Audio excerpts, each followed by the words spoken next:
블로그를 아무리 운영해도 왜 상위 노출이 되지 않는지에 대한 질문들을 많이 해요. 내 글은 상위 노출이 되고 있는 이 블로그보다 훨씬 더 내용 구성이 좋고 사람들에게 유익한 내용이 있는데도 왜 안 올라갈까? 라고 생각만 하고 블로그를 안 하시는 분들도 되게 많으세요. 이런 분들을 위해 키워드 분석이라는 것을 준비했습니다.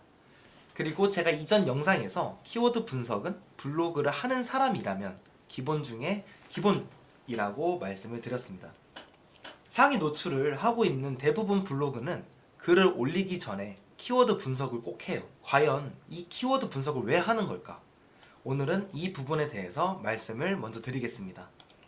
결론적으로 인플루언서 그리고 상위 노출이 되고 있는 블로거 분들이라면 웬만하면 평균적으로 9개의 키워드 사이트를 활용을 합니다.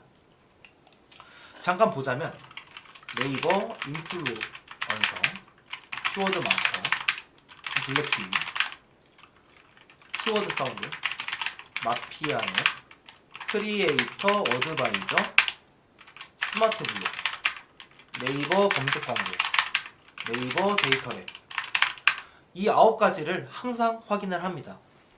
이 사이트를 활용하면 상위 노출 전략을 짜는데 2가지의 강점을 가지고 있어요. 첫 번째는 네이버를 이용하는 사람들의 검색량, 그리고 블로그 콘텐츠 총 발행량을 수치적으로 알 수 있습니다. 이게 뭐냐면 만약에 내가 건강 관련해서 블로그를 운영을 하고 있어요. 뭘 올릴까 고민을 하다가 비타민 D 효능에 대해 블로그를 쓰면 좋을 것 같다, 이 생각을 한 거예요. 되게 열심히 썼습니다. 근데 결국은 이 비타민 D 효능 키워드는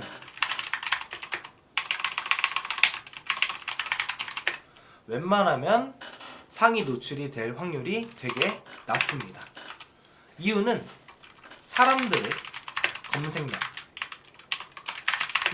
블로그 콘텐츠 발행량보다 훨씬 적기 때문입니다. 키워드 사이트를 활용하면 이런 걸 좀 알 수가 있어요. 예시로 블랙키위 사이트에서 비타민 D 효능을 검색을 한번 해보겠습니다. 검색을 하면 월간 검색량, 그리고 누적 콘텐츠 발행량, 그리고 월간 콘텐츠 발행량, 이 문구로 확인을 할 수가 있어요. 이게 뭐냐? 월간 검색량은 월마다 검색하는 평균 수치고, 누적 콘텐츠 발행량은 지금까지 블로그를 쓴 사람들을 의미해요. 비타민 D의 효능 키워드에 관련해서 말이죠. 내가 이 비타민 D 효능 키워드로 글을 쓰는 사람들과 경쟁하는 비율이 보시는 것처럼 엄청 높아요. 계산을 해보면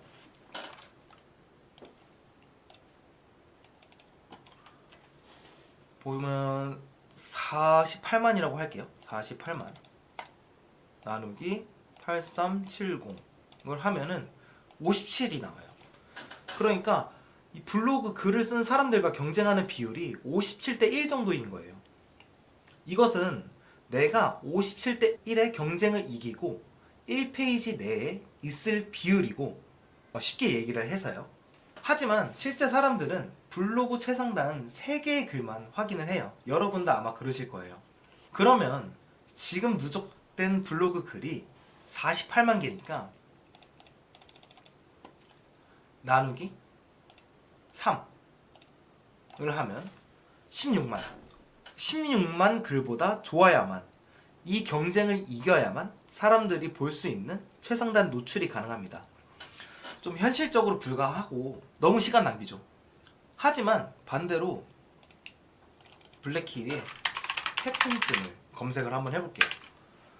이거는 제가 건강 관련해서 조금 조사를 했어요. 키워드 조사를 했어요. 이거 같은 경우에는 이 월간 검색량이 누적 콘텐츠 발행량보다 많아요. 이 뜻은 사람들은 궁금하는데 블로그 발행된 수는 적다는 것을 의미합니다. 계산기로 잠깐 다시 경쟁 비율을 계산을 해보면 1440 나누기 3530 0.4. 네. 그러면 이거는 경쟁 비율이 0.4 정도 되네요. 그리고 1페이지 최상단에 노출이 될 확률은 대부분 3개가 노출이 되다 보니까 블로그 글이요. 1440 나누기 3 하면은 480. 네. 480개의 글보다 좋으면 최상단에 올라간다는 뜻입니다. 여기서 추가적으로 하나 더 말씀을 드리면 사람들의 블로그를 발행한 날짜, 스마트 블로그, 형태도 분석, 그리고 나의 블로그 C랭크, 이것도 같이 확인을 하고 글을 발행을 한다면 상위 노출될 확률이 정말 높아집니다. 하지만 오늘 같은 경우에는 키워드 분석이 왜 중요한지, 블로그 운영에 있어 왜 키워드 분석이 기본 중에 기본인지에 대해서만 말씀을 드리는 것이니 이 부분에 대해서도 빠르게 유튜브 제작을 하도록 하겠습니다. 이렇게 하나의 키워드를 분석을 하면 사람들이 검색하는데 블로그 누적 발행량을 알 수가 있어요. 하나 팁을 드리자면, 내가 만약에 내 블로그를 처음 운영을 하거나 하루 조회수가 1000이 안 넘는 분들이라면 블로그 누적 발행량 또는 월간 블로그 콘텐츠 발행량, 이게 1000 이하인 키워드를 잡고 글을 한번 써보세요. 한 7개 정도 글을 쓰면은 무조건 조회수는 올라가는 것을 경험하실 수 있으실 겁니다. 그리고 두 번째로는, 이거 좀 지울게요. 키워드 사이트를 확인하면 내 블로그 지속적인 콘텐츠 발행이 가능합니다. 이겁니다. 이번엔 블랙키 말고 네이버 인플루언서라는 키워드 조회 사이트에 들어가 볼게요. 그러면 이렇게 여행, 스타일, 푸드, 테크, 라이프, 게임, 동물, 펫 각각의 주제별 키워드를 확인을 할 수가 있고, 이 키워드별로 내가 블로그 콘텐츠를 짤 수가 있어요. 블로그는 지속적으로 운영할 수 있는 콘텐츠 기획이 정말 중요해요. 내가 1년 동안 이 블로그를 지속적으로 운영을 할 수 있는지 되게 판가름이 서야 돼요. 그래야지 네이버 알고리즘도 이 블로그는 이런 주제들로 운영을 하고 있구나 라고 판단을 하고 C랭크 알고리즘 중 하나인 컨텍스트, 맥락, 이 부분에 대한 가산점을 얻을 수가 있습니다. C랭크에 대한 구체적인 내용도 함께 포스팅 예정이니 조금만 기다려주시면 감사하겠습니다.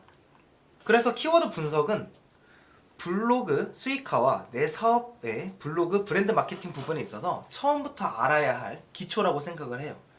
다양한 키워드를 알아야지 내 자신이 블로그를 어떻게 운영을 해야 할 거라는 근본적인 계획을 세울 수가 있어요. 그래서 오늘 한 내용을 조금 요약을 하자면, 하나의 키워드 분석은 하나의 키워드 검색량 알 수 있고, 나와 경쟁 블로그의 총 발행량을 알 수 있다. 이게 핵심인 것 같습니다.